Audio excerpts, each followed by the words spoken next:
ఆ రోజుట్లోనే 85లో తెలుగు యూనివర్సిటీకి తెలుగు రాష్ట్రం కోసం త్యాగం చేసిన వ్యక్తి కాబట్టి పొట్టి శ్రీరాములు పేరు పెట్టి పొట్టి శ్రీరాములు తెలుగు యూనివర్సిటీ అని పెట్టి ఆయన గుర్తించిన మొదటి వ్యక్తి నందమూరి తారక రామారావు గారని చెప్పి కూడా మీకు తెలియజేస్తున్నా.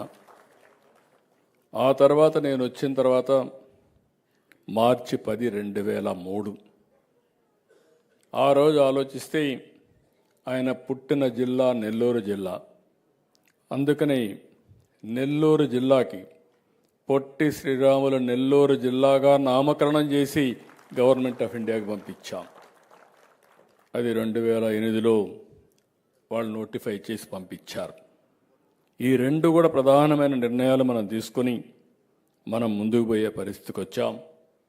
ఇవే కాకుండా ఈరోజు మీరు చూస్తే ఇలాంటివన్నీ కూడా ఇప్పుడే మిత్రులు చెప్పారు. చెన్నైలో ఏదైతే మన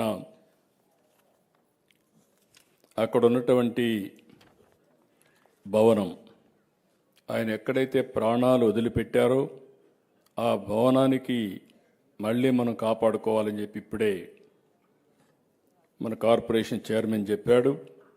తప్పకుండా ఆ భవనాన్ని అన్ని విధాలా ప్రొటెక్ట్ చేయడమే కాకుండా పేరే ఆ బిల్డింగ్ పేరే మనం ఒక సాక్రిఫైస్ భవనంగా పెట్టి శాశ్వతంగా ఒక మెమోరియల్ కింద పెట్టి భావితరాలకు గుర్తింపు ఉండే విధంగా చెన్నైలో ఉండే విధంగా చేస్తామని చెప్పి కూడా మీ అందరికీ హామీ ఇస్తున్నా. ఇదే కాకుండా ఈరోజు ఇక్కడ మీరు అందరూ చూస్తే పొట్టి శ్రీరాములు కీర్తిని చాటడంలో ఆయన త్యాగాన్ని భావితరాలకు చూపడంలో ఆర్యవైశ్య సంఘాలు కానీ తెలుగు ప్రజానీకం ముందు దేశపై పరిస్థితికి వచ్చారు. పొట్టి శ్రీరాములు గారు ఒక కులానికి సంబంధించిన వ్యక్తే కాదు, ఆయన తెలుగు ప్రజల ఆస్తి అని చెప్పి నేను మీకు తెలియజేస్తున్నా. ఇటు ఆంధ్ర అటు తెలంగాణ రెండు రాష్ట్రాల్లో కూడా ఉండే తెలుగు ప్రజల యొక్క ఆస్తి, తెలుగు ప్రజల యొక్క సెంటిమెంట్ కూడా, గుండె కూడా. అలాంటి వ్యక్తిని ఎప్పుడూ తెలుగుదేశం పార్టీ కానీ సమాజం కానీ గుర్తుపెట్టుకోవాల్సిన అవసరం ఉంది. ఎన్డీఏ అందుకే ప్రత్యేకంగా నేను కానీ పవన్ కళ్యాణ్ గారు కానీ ప్రత్యేకమైన శ్రద్ధ తీసుకొని ఈ కార్యక్రమాన్ని ముందుకు తీసుకుపోతామని చెప్పి కూడా నేను మీ అందరికీ విజ్ఞప్తి చేస్తున్నా.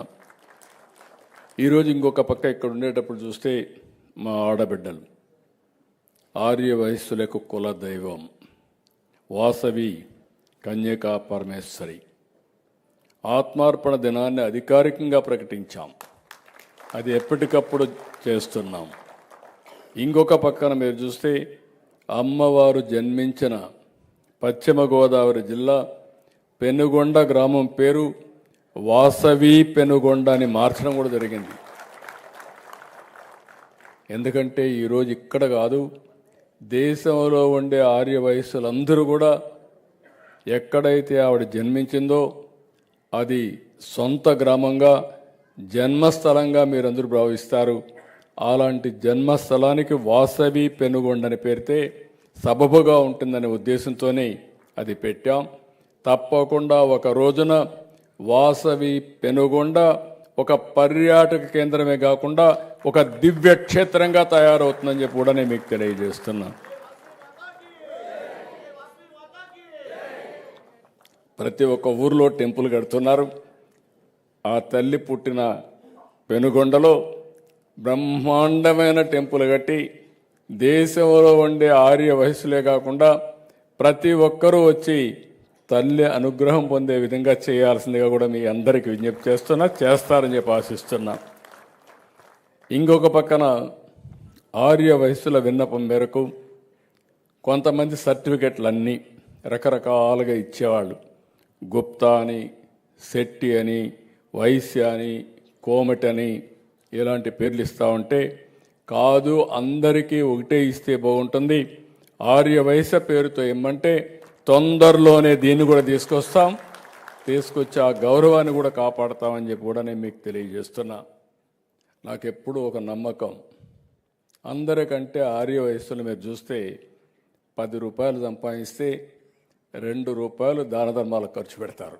అది మీ యొక్క సంస్కృతి, అది మీకు వారసత్వంగా వచ్చినటువంటి సాంప్రదాయం కూడా. సంపాదన ముఖ్యం. వచ్చిన డబ్బుల్లో ఒక 2 రూపాయలు